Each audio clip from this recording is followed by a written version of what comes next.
Well, here we are at 100, the meditation 100, the 100th day of writing. And appropriately, this is a very long meditation, and I'm going to have to divide it into two halves so that I can read it slowly and carefully. And it's just happening that for some reason at 9.5 minutes, Google YouTube, where which I'm using the resources, is shutting me off for some reason. So it's going to have to be two videos. The purposeful wandering of the learning community unfolds in the profound and mysterious silence that follows the evocative speaking of the sage. Where does this wandering take place, and how does it proceed? Where does the learner land when she responds to the evocative invitation of the sage and makes the leap into poetic dwelling? Where does this landing land? What is this land? We have seen this clearing of learning as a manifold of locations. Generally speaking, we have identified this domain as an abode where poetic dwelling takes place.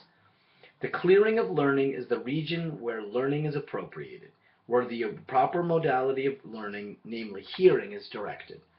As we saw at the very onset of our exploration, the most originary compartment of learning, the mode that gets learning underway, this attunement, is a primordial receptive stance, a hearing that signifies the most steadfast openness. Learning gets underway with this attunement, this hearing. Quote, everything depends on our paying heed to the claim arising out of a thoughtful word. Only in this way, paying heed to this claim, anspruch, do we come to know the dictum, sprucht. What man heeds, what respect he gives to the heeded, how original and how constant he is in his heedfulness, unquote from Heidegger. To be drawn into this abode of poetic dwelling is to accept the beckoning of language. To be drawn into this abode is to be intoned with the mood of silence. We are attuned properly, gathered in hearing, when we hear the keynote struck by the evocative saying of the sage.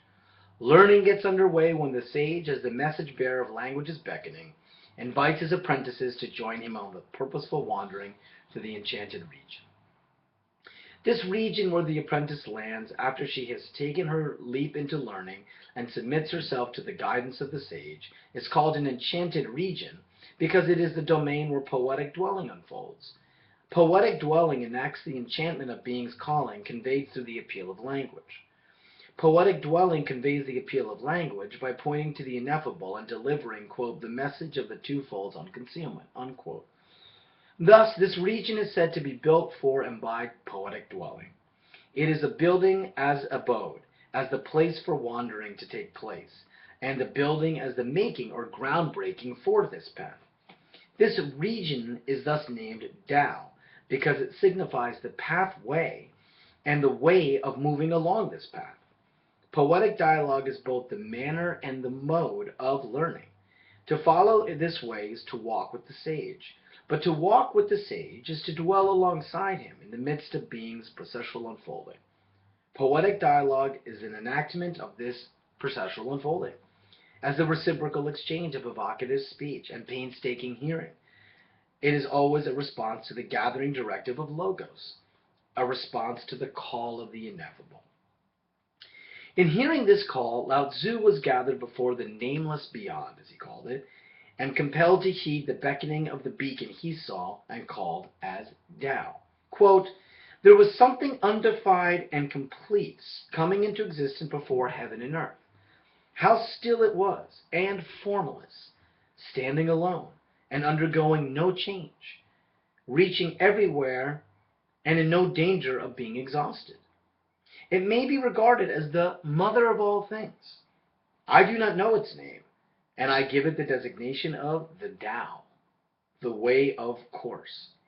Making an effort further to give it a name, I call it the Great. That's the Tao Te Ching, chapter 25, lines 1 through 2. The Tao appears but hides from the sage, leaving him without the capacity to speak, compelling the renunciation of his ability to name, to designate, to make a claim upon this most original phenomena he says we may regard as the mother of all things. To regard something is to, quote, look upon or with a particular feeling, specifically to show respect or concern for. It denotes something akin to the experience of the sublime, for it is decidedly an affective response, an emotional experience, but one that also conjures up the somewhat competing feelings of awe and concern. To regard is to have a respectful gaze of concern. There's no doubt we have awe and respect for that which is considered the mother of all things. But why would we be concerned with the Tao? Here again, we encounter the essence of learning as a fulfillment of the relationship with being. To be concerned with being is to heed the beckoning of language. But to heed this beckoning is to be gathered in the proper silence. And this gathering is a sparing, a freeing of the capacity to speak evocatively, to initiate and create meaning. To be released into, quote, the free space in which freedom conserves its essence, unquote, from Heidegger, is to be released into the regioning of being. The land where learning unfolds is this free space, conserved by being's regioning, but being's regioning is the perceptual unfolding that appeals to us. Our response to this appeal demonstrates our care and concern for this regioning, our regard for the mother of all things. Learning is fundamentally a relation with being that is measured as a concern and care for being. When we are concerned and caring for being, we seek to conserve and preserve the reception of this appeal to protect the domain of being's regioning.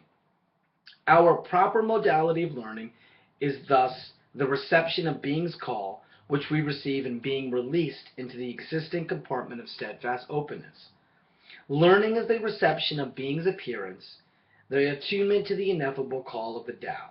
To be authentically related to being, what we are calling learning, is to have a regard for being's unfolding. To care for being is to be painstaking in our listening to the call of this holy other, this mystery, and it's to exist in the proper, as the proper other being. Let me read that again.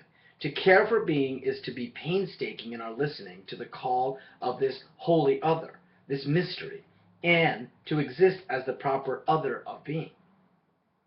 And I'm going to end that there and then pick it up with the rest in a moment.